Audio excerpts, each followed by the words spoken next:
这个中年男人看似平平无奇，但一身胆识却是无人能及。他孤身来到土匪老巢，既然丝毫不慌，前任没把这些穷凶歹徒放在眼里。土匪头子黄大霸面露凶恶，一把提起桌上酒坛，吩咐手下给男人上酒。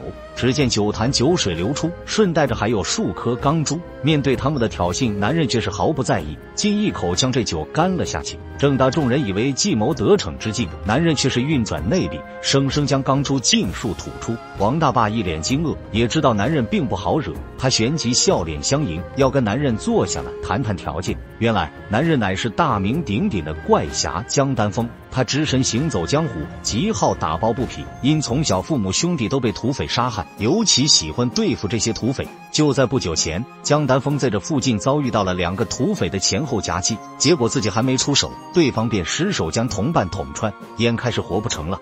江丹峰正要离开，一个名叫沙如虎的土匪把他叫住，希望他能前往沙家庄，把死信转告给自己的妹妹阿秀。江丹峰虽然痛恨土匪，但念在此人临死前还想着家人，便答应了下来。江丹峰一番打听找到阿秀，可没等他把话说清楚，阿秀就认定他是凶手，拔刀便砍。江丹峰硬生生挨了一刀，却并没有还手，只是解释沙如虎并非是他杀的，而是死在同伴手中。说着还将沙如虎的遗物交出。阿秀这才知道自己挫伤了好人，他决定将江丹峰留下来，要帮他把伤养好。屋内，江丹峰从阿秀口中得知，沙如虎本性并不坏，正是被土匪头子黄大霸引诱，才去落草为寇。交谈中，两人互相熟络起来，误会似是彻底解开，但在黄大霸那里却没那么容易。如今折了2个兄弟，他只会算在怪侠头上。一个土匪下山打探消息，很快便问出怪侠住在阿秀家，但他有点迷糊，阿秀怎么会把杀死他哥哥的凶手留在家中？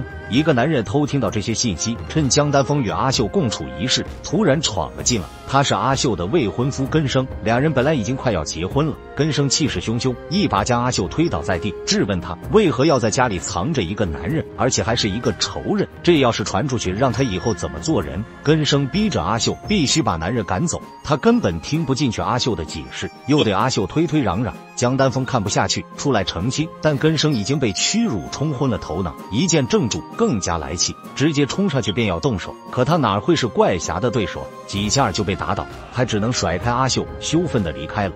另一边，黄大霸为了对付怪侠，与金师定下2条方案：第一，派人向江丹峰下达挑战书，将他引到山寨老巢来个瓮中捉鳖；第二，趁江丹峰离开后，又派人掳走阿秀，到时若是不敌，可以以此逼他束手就擒。江丹峰单刀赴会，面对挑衅全然不惧。只见他将一碗有钢珠的酒一饮而尽，然后稍一运气，尽数吐出，那钢珠竟飞出数米，入木3分。黄大霸暗呼内力深厚，他软下了开出条件，准备给江丹峰500两银子，让他带着阿秀离开此地。从此双方井水不犯河水。看到被押出来的阿秀，江丹峰也不做作，直接带着阿秀离去。只是土匪哪有信誉，在他们回城的途中又遭遇埋伏，好在怪侠武功高强，有惊无险，渡过难关。黄大霸死性不改，他又请来一个高手相助，此人号称金蛇鬼鞭一声雷，在江湖上凶名赫赫，正是当年杀害江丹峰全家的土匪。当然此人出手是有条件，代价是3000两银子。黄大霸艰险无比，他可不会自己出这筹机，他派人来到沙家庄，以窝藏江丹峰为由，要罚村里3000两银子，限村长3天之内凑齐，不然就血洗沙家庄。村长是个软骨头，一脸谄媚地答应下来。他召集庄上村民，按土匪的意思让大家凑钱。几位老人当即反对，他们认为就算是给了钱，也依旧换不来安宁，因为贪婪是没有止境的，不如团结起来进行反抗。可惜更多的村民没有这份血性，有的只是愚昧无知。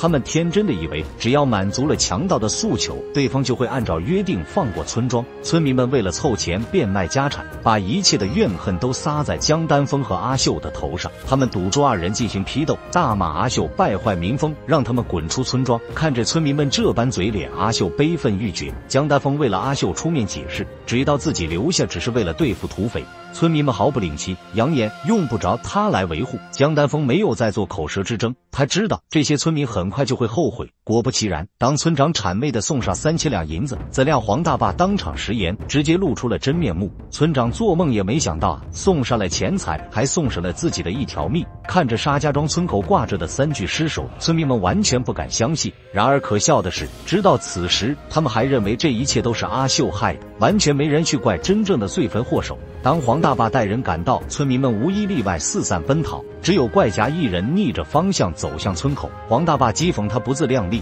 命令手下一起围杀过去。面对上百穷凶歹徒，加持2个高手在一旁偷袭，江丹峰渐渐的有些吃力。好在江丹峰及时改变策略，他且战且退，将小喽啰引入小巷，利用有利地势各个击破。当江丹峰再度出现，场上只剩下2个头目，黄大坝甩出了流星镖率先出击，结果却被江丹峰一把抓住，顺手一借，没有成果一招便呜呼挨宰。